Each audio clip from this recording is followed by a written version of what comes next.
Bom, meu amigo, então no artigo 3º, o que nós temos? Nós temos a competência da Polícia Militar. Melhor seria dizer, o legislador aí preferiu utilizar o termo competência, melhor seria dizer atribuição. Enfim, né? Quais são as atribuições então da Polícia Militar? Bom, meus caros, é necessário que você se recorde que o artigo 144, parágrafo 5º da Constituição Federal de 88 já traz essas atribuições, não é? Que, claro, estão relacionadas à segurança pública, mas diz respeito especificamente à polícia ostensiva e à preservação da ordem pública. Isso é o que está no artigo 3º, inciso 1 da Constituição do Estatuto dos Policiais Militares, Lei 2578, e também no artigo 144, parágrafo 5º da Constituição.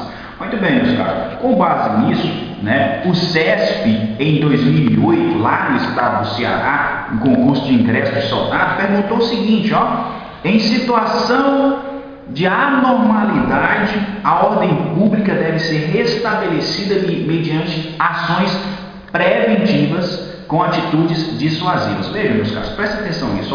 Nós falamos que a polícia ostensiva não é uma das atribuições da Polícia Militar do Estado de Tocantins. Muito bem, mas o que vem a ser isso? São justamente, aquele momento em que a polícia ela vai atuar ali de forma clara e evidente, na qual os seus policiais são vistos fardados de viaturas, justamente para tentar aí dispersar, São em situações então anormais, Situações anormais. Agora veja o que diz a questão. Em situação de anormalidade, a ordem pública deve ser restabelecida mediante ações preventivas. Olha, meu caro, se já a ordem ela já foi aqui comprometida, a ordem pública, não há como você falar em policiamento preventivo. Então aqui é policiamento ostensivo,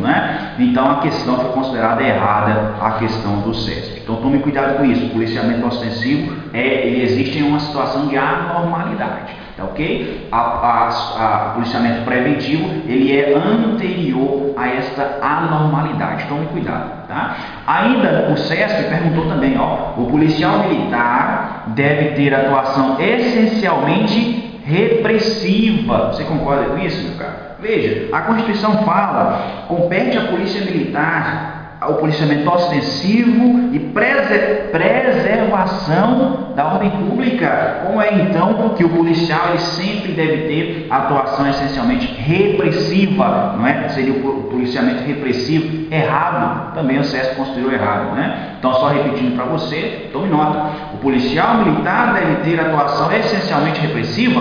Claro que não, Ele pode atuar também de forma preventiva, E lá no estado da Paraíba, meus caros, Lá no estado da Paraíba ainda caiu esta questão, uma questão que dizia o seguinte, olha só, dizia o seguinte, lá no estado da Paraíba em 2011, acerca dos conceitos básicos do policiamento ostensivo geral, assinale a alternativa incorreta. Então eles queriam a alternativa incorreta, meus caros, E lá naquele certame foi considerado como questão incorreta a seguinte, enquanto a área é o espaço físico atribuído à responsabilidade de um batalhão da Polícia Militar ou regimento de polícia montada, o setor é o espaço físico atribuído à responsabilidade de uma companhia PM ou esquadrão de polícia militar montada.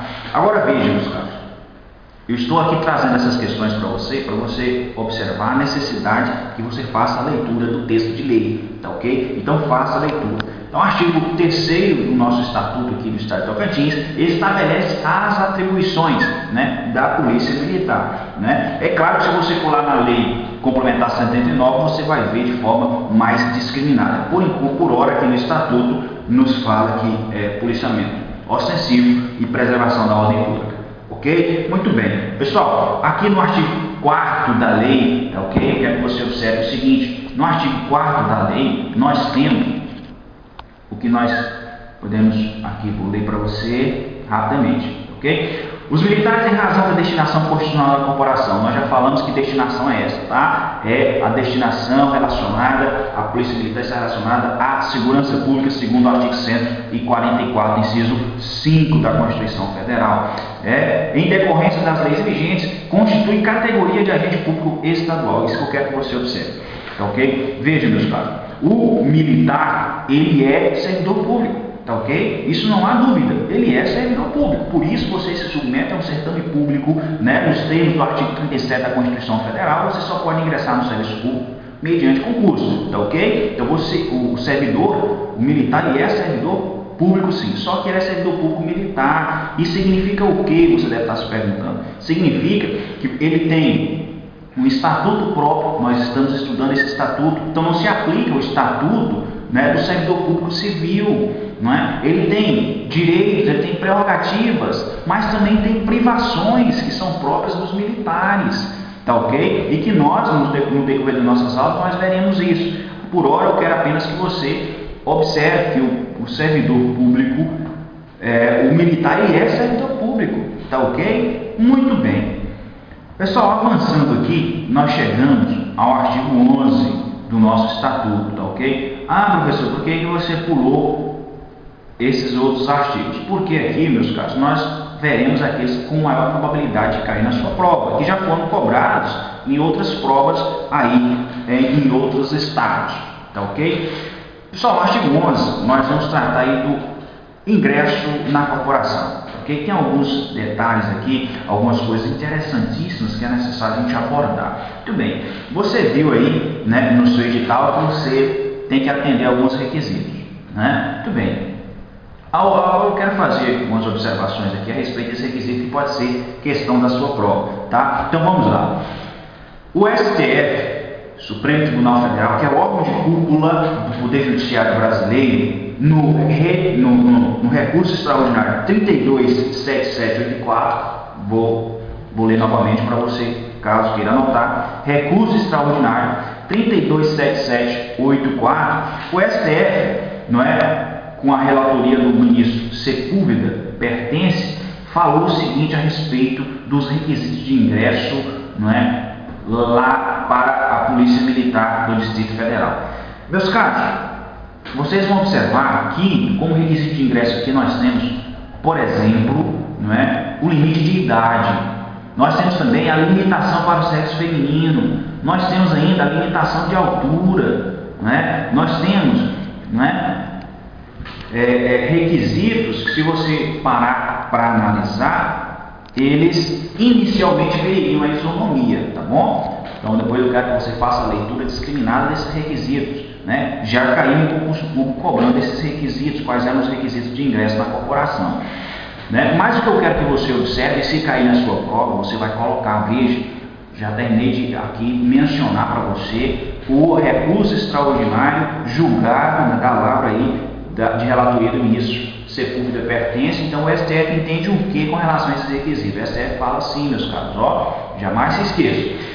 Esses requisitos analisados, não é, sem um maior aprofundamento, eles com certeza ferem a isonomia. Porque, ora, porque alguém que tem menos de 1,60 não pode ser policial militar, não é? Isso feriria a isonomia, a idade, etc. Mas veja, meus caros, o STF então pontua no seguinte sentido: olha, a atividade, a natureza da atividade, não é, policial, militar e etc., permite certos requisitos que são característicos e são essenciais ao exercício da função, tá ok? Então o STF entende nesse sentido. É possível essa discriminação, vamos dizer assim, quanto aos requisitos? Sim, em virtude da natureza da função exercida pelo policial militar, tá ok? Mas veja, para que conste no edital do concurso público esses requisitos, primeiro devem constar na lei. Se não estiver na lei, o edital ele não pode realizar limitações que não estão na lei. Este é o posicionamento do Supremo Tribunal Federal. Tá ok? Então, meus caros, hoje nós vamos encerrar por aqui, tá? Espero que você tenha aí acompanhado bem, tenha feito as anotações, né? Em caso de dúvidas, né, você pode aí anotar o nosso endereço, que é o nosso e-mail, senunto, né? senunto@ @yahoo.com.br, tudo com S, né? Senunto, tudo com S, tá ok? Anota a sua dúvida, manda para o nosso e-mail e nós vamos tentar dirimir, né? Por hora, né? É justamente isso. Você tem aí uma missão dada é missão cumprida, tá ok? Boa sorte a você e até a próxima.